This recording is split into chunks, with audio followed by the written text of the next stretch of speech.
বেশ কয়েকদিন বাবার বাড়িতে আছি। আমার প্রিয় বন্ধুরা, আপনারা অনেকেই হয়তো জানেন যে আমি কিছুদিন যাবৎ বাবার বাড়িতে আছি।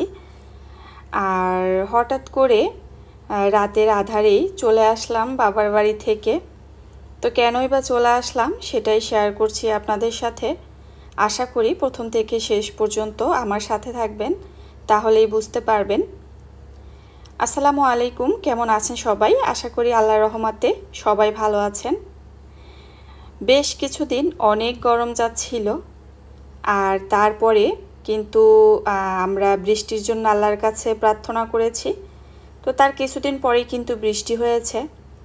এখন বৃষ্টির পরে কিন্তু সব ঠান্ডা হয়েছিল, কিন্তু সেই যে গরম এখন আবার শুরু হয়েছে। তো সন্ধ্যার পরেই কিন্তু বাবার বাড়ির সামনে হাঁটাহাঁটি করছিলাম। আর এছাড়া অন্যান্য মানুষও ছিল। যেহেতু প্রচণ্ড গরম, তো বাসার ভিতরে থাকা কিন্তু একেবারে যায় না বললেই চলে, খুবই গরম। তো বাইরের আবহাওয়াটা একটু ঠান্ডা, যেহেতু এদিকে একটু গাছ আছে, তো তার কারণে বাইরে হাঁটাহাঁটি করছিলাম।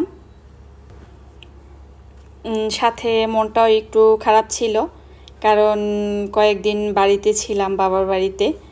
আসলে কেমন জানি, যখন আসি তখন তো খুবই ভালো লাগে, আর যখন চলে যাওয়ার সময় হয় তখন কিন্তু ভীষণ খারাপ লাগে। আসলে এটা আমার একার না, সব মেয়েদেরই। তবুও আল্লাহর কাছে শুকরিয়া জানাই যে বাবার বাড়ির কাছে হওয়াতে মনে চাইলেই আসতে পারি। আর অনেকে আছে যারা অনেক দূরে দূরে থাকে, বাবা মায়ের সাথে দেখা করতে পারে না। তাদেরও তো স্বামীর সংসার করতে হয়, তো এটা নিয়েই সন্তুষ্ট থাকি। রাতে খাওয়া দাওয়া করেছি, রাতে খাবার দাওয়া একসাথে সেরে নিয়েছি। এই তো জিসানের বাবা কিন্তু খেতে বসেছে, আর এরপরে আমিও খাবো। আমি যদিও এখনও বসি নাই, তো একটু ভিডিও করছি যেহেতু চলে যাব। হঠাৎ করে খুবই খারাপ লাগছিল। বাবার বাড়িতে ছিলাম বেশ কয়েকদিন, তো যাওয়ার সময় তো একটু খারাপ লাগবে, এটাই স্বাভাবিক। আর এই তো ছেলেও কিন্তু খাচ্ছিল।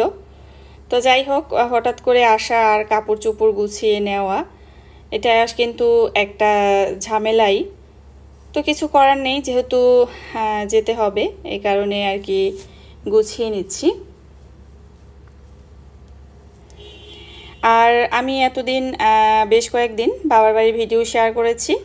আমাদের প্রিয় আপু ভাইয়া যারা আমার ভিডিওটি দেখেছেন, অসংখ্য ধন্যবাদ আপনাদের সবাইকে। তো বেশ অনেক মানুষের সাড়া পেয়েছি, আলহামদুলিল্লাহ, খুবই ভালো লাগছিল। আমার প্রিয় আপু ভাইয়েরা যারা এখনও ধৈর্য ধরে আমার ভিডিওটি দেখছেন, ভিডিওটি দেখতে দেখতে ভিডিওর কোনো অংশে কোথাও যদি ভালো লেগে যায়, ভিডিওতে অবশ্যই একটি লাইক দিয়ে আমার চ্যানেলটি সাবস্ক্রাইব করে আমার পাশেই থাকবেন। এই তো খাওয়া দাওয়া শেষে জিসানের বাবাকে আমার ছোট বোনটা আবার আম কেটে দিয়েছিল, যে আমি এদিকে রেডি হচ্ছি, কাপড় চোপড় গুছিয়ে নিচ্ছি খাওয়া দাওয়া শেষে, আর সে বসে বসে আম খাচ্ছিল। তো আমি মাঝে 2-1 পিস নিয়েছি, যেহেতু ক্যামেরা করছি, এই আর কি।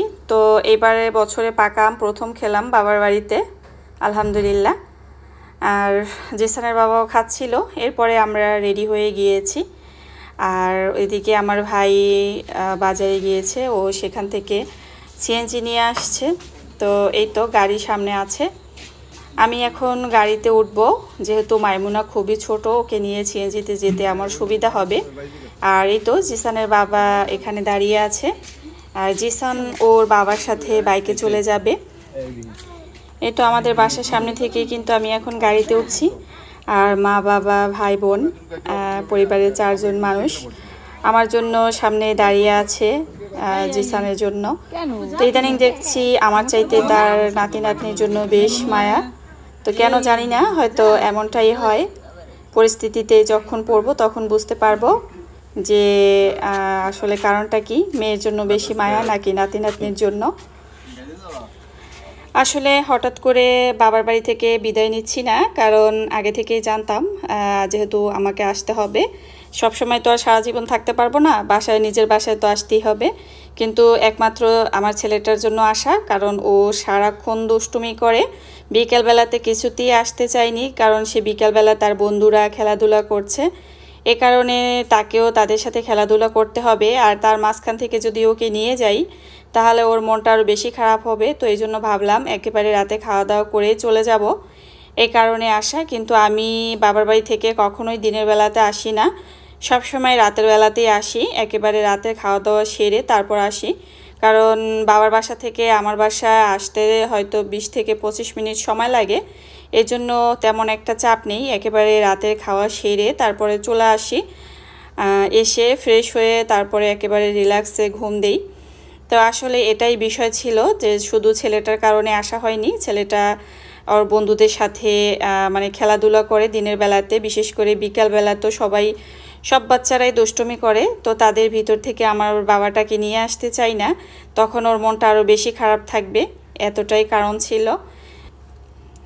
এই তো কথা বলতে বলতে আমি কিন্তু একেবারেই বাসার কাছে চলে আসছি, আর বেশি দূরে নয়, একেবারে কাছে চলে আসছি।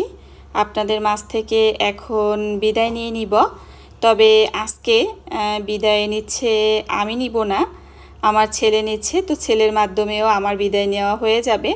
আমার বাবাটা আমার পাশে দাঁড়িয়ে আছে আর বলতেছে, আম্মু আন্টিদের কাছ থেকে আমি আজকে বিদায় নিব আর তাদেরকে সালাম জানাবো। আমি বললাম আচ্ছা বাবা ঠিক আছে, তুমি তোমার আন্টিদেরকে সালাম জানিয়ে বিদায় নাও। বাবা তুমি তোমার আন্টিদেরকে সালাম জানিয়ে বিদায় নাও।